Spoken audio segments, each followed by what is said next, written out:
That's what we said. There are people who didn't want it to happen at all. You sound like one of them. Did you hear what I said? Yeah. Like, what is the alternative to not talking? Just sit at your lunch table? Tyrus, now what do you think? Maher said, liberals are not going to like this. I know they're going to come after me. And of course, they did come after him. I'm sorry. I don't know what y'all watched, but Bill Maher. I'm sorry. Bill Maher thought he was the king of sarcasm, but Tyrus body checked his ego straight into the cheap seats, turning what could have been a simple call-out into a full-on demolition derby where Maher's smugness got flattened like a pancake. Tyrus didn't just clap back, he built an entire comedy wrestling arena and pinned Maher with his own punchlines, roasting him so hard he might need sunscreen. The result, a pure showdown of entertainment. This is like someone who talked about black people his whole life and then had dinner with one and said, actually, after I had dinner with them, they're not that bad, guys. No, you don't get to do that, you coward. You went on a show and you tried to play both sides of the street. That's right. Why? So maybe he could do your show because the 300,000 people that watch it, if we had those numbers here, I wouldn't be here.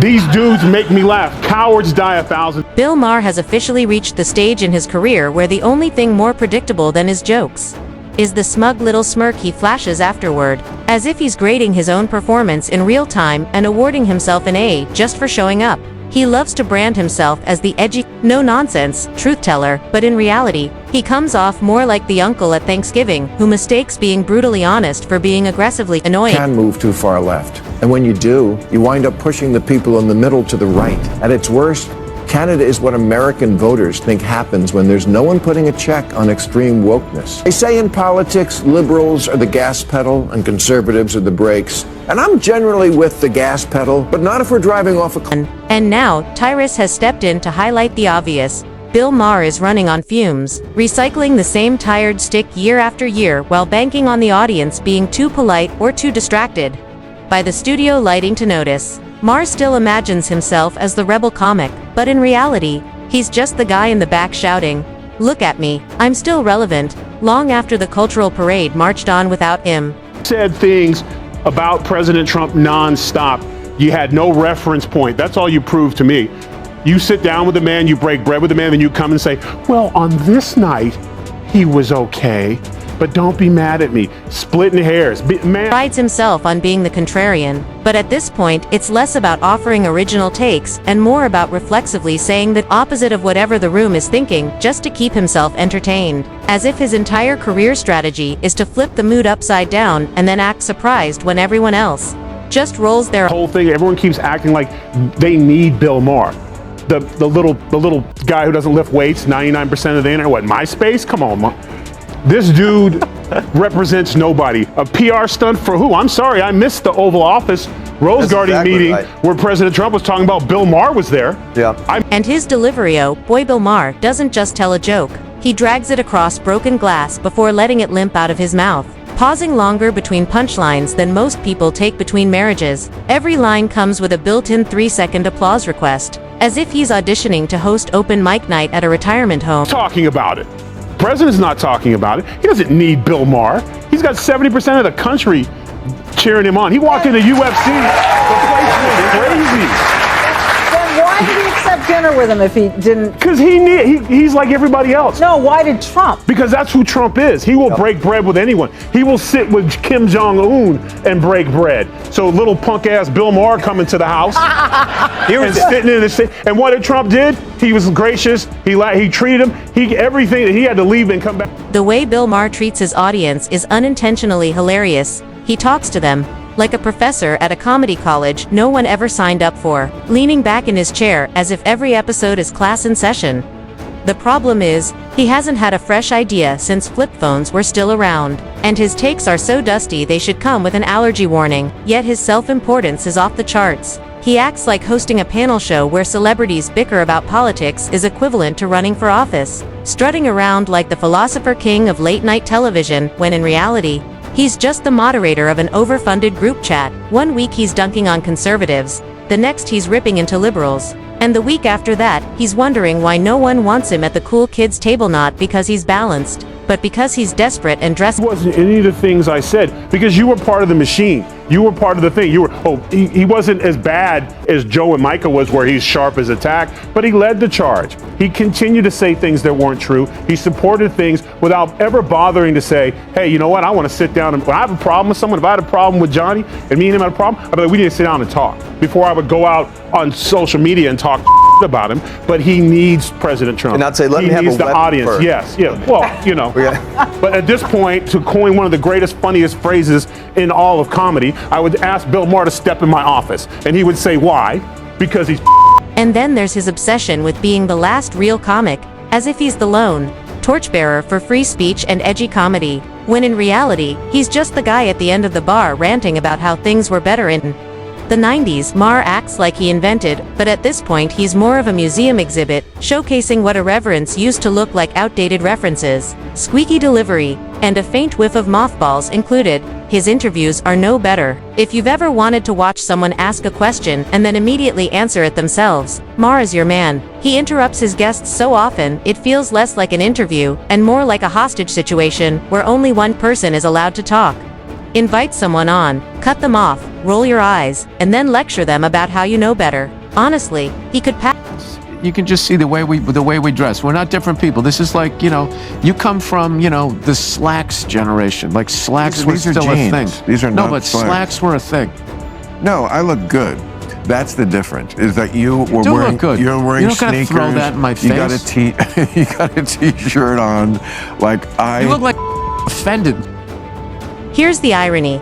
For a guy who never stops bragging about how brave he is for saying the Bill Maher has built his career on serving up the safest hot takes imaginable. He doesn't push boundaries, he clings to them and begs for applause. Like a magician who spoils his trick before even performing it. That's why Tyrus calling him out actually lands. Maher desperately needs someone to pierce the echo chamber he's built around himself, where people laugh on cue, clap on command, and pretend his stale jokes are still fresh. Tyrus shows up with a blunt reminder that Maher is running on old batteries. A wake-up call HBO won't air, but one Bill sorely needs. These days, Maher lectures more than a TED Talk speaker on a caffeine binge, delivering opinions with the pomp of someone convinced he's solving democracy in real time, when all he's really doing is stretching a 5-minute thought into a 12-minute. Maher finally got back on his show and told us what happened when he went to the White House and met with Donald Trump. I like Bill Maher and I like going on his show, but he definitely has been suffering from a case of the TDS. Once the TDS gets you, it's hard to come out from under it. But I see shoots of grass, mixing all sorts of metaphors.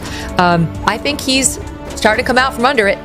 And to his credit, he went there. It was brokered by Kid Rock.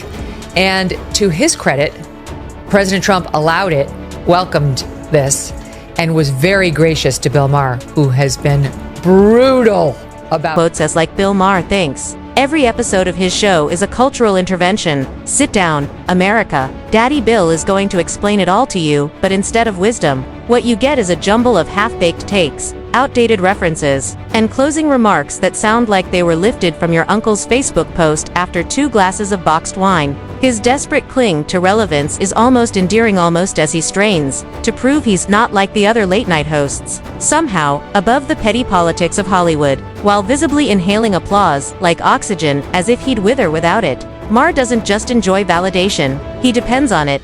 Each clap another day he can pretend his voice is indispensable. Watching him now is like dusting off a comedy DVD you loved in the early 2000s, only to realize the jokes don't land anymore. Even though the comic insists they're still groundbreaking, he's become a relic, trying to pass himself off as a revolutionary, and the gap between who he thinks he is and who he actually is only grows wider with every. He wants Democrats to fight. Now he's whining. Hey guys, she's talking like a podcaster. Like, do you know how many members of Congress I've talked to who actually curse? I know preachers who curse. Shut the hell up, Bill Maher. Go smoke a blunt. Tyrus calls him out. It's not just a jab, it's a public service, because somebody has to say it. Bill Maher isn't the bold truth teller of our generation. He's the grumpy neighbor, yelling from the porch, convinced he's the main character in a story no one else is even reading. And the kicker is, he wouldn't have it any other way. Because deep down Maher thrives on being roasted, mocked, and dismissed. He loves to remind everyone that his old show, Politically Incorrect, was the pinnacle of free speech, talking about it like it was the moon landing of television comedy, framing himself as if he were sacrificed on the altar of political correctness, the Socrates of late night, forced to drink the hemlock. But in reality, it wasn't martyrdom.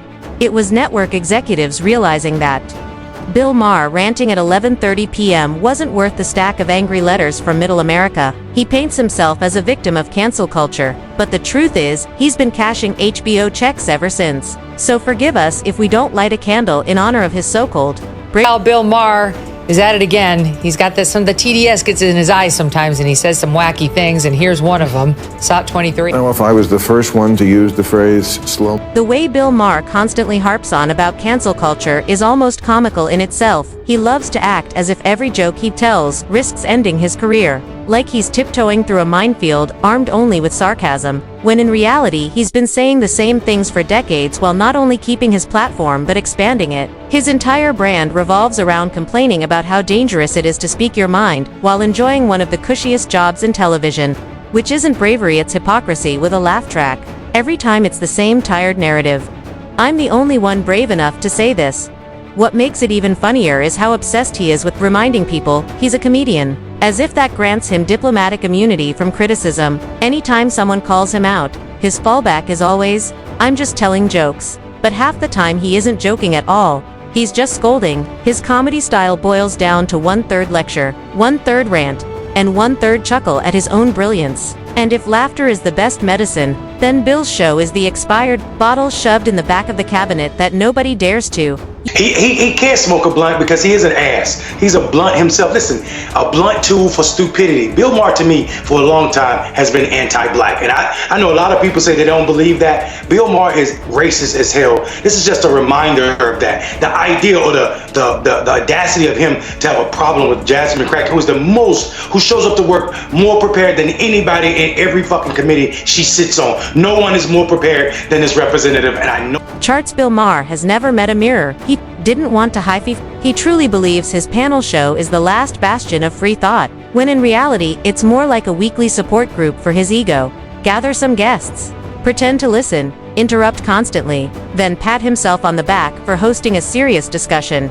If that qualifies as serious, then karaoke night at a dive bar must be a United Nations summit. He also loves to compare himself to other late-night hosts, insisting he's above the Jimmys Fallon, Kimmel, and the rest, painting them as clowns chasing cheap laughs while casting himself as the philosopher, comic bravely speaking truth. But at least the Jimmys understand their entertainers. Maher clings to the illusion that he's something greater, and every time he talks about Gen Z or millennials, you can practically hear his joints creak through the screen, as if he's reading about an alien species in National Geographic. Bill thinks pointing out that young people use social media is cutting edge, when really, it's the comedic equivalent of saying, "Did you know water is wet?" Watching him rant about smartphones feels like watching your grandfather yell at the thermostat. Somebody like Bill Maher, who took a shot, and not surprisingly, predicted doom and gloom, has come back to say the following. Listen to this on SOT. I, along with probably most people, were saying at the beginning, oh, you know, by the 4th of July, somebody had to think how the country was, the economy was going to be tanked by then. By this time, and Now, what other leftist is going to say? And let's not forget Maher's condescension toward religion. Critiquing faith is one thing, but he turns it into an Olympic event. And Religulous wasn't some bold expose, it was just Bill driving around mocking believers like a guy who got cut from the debate team but still wants to prove he's the smartest in the room. He doesn't debate, he sneers. It's not analysis, it's just mockery. Even if you happen to agree with his points, you still walk away thinking, wow, this guy really loves the sound of his own voice. Every punchline lands like a rerun nobody asked. Look at you trying to beat a drinking and driving charge. He doesn't have any priors, Your Honor. Look at him. He's wearing his Chelsea boots. He's a what do they call it? A productive member of society. no one ever All made... right, well then Nepo baby. Your dad has a construction company, you take it over. Does somebody call him a Nepo baby? No, it just becomes, you know, Sanford and Son. Yeah, but it's a little more pronounced when it's in the arts, because you have this... I hate that word. Why? Pronounced. Jesus Because Christ. that's like a PED. You know what? You know what it was? That was like a PED for your point. Charts Bill Maher has never met a mirror. He didn't want to he truly believes his panel show is the last bastion of free thought, when in reality, it's more like a weekly support group for his ego. Gather some guests. Pretend to listen, interrupt constantly, then pat himself on the back for hosting a serious discussion. If that qualifies as serious, then karaoke night at a dive bar must be a United Nations summit. He also loves to compare himself to other late-night hosts, insisting he's above the Jimmys Fallon Kimmel, and the rest painting them as clowns chasing cheap laughs while casting himself as the philosopher, comic bravely speaking truth. But at least the Jimmys understand their entertainers. Maher clings to the illusion that he's something greater, and every time he talks about Gen Z or millennials, you can practically hear his joints creak through the screen, as if he's reading about an alien species in National Geographic. Bill thinks pointing out that young people use social media is cutting edge, when really, it's the comedic equivalent of saying, "Did you know water is wet?" Watching him rant about smartphones feels like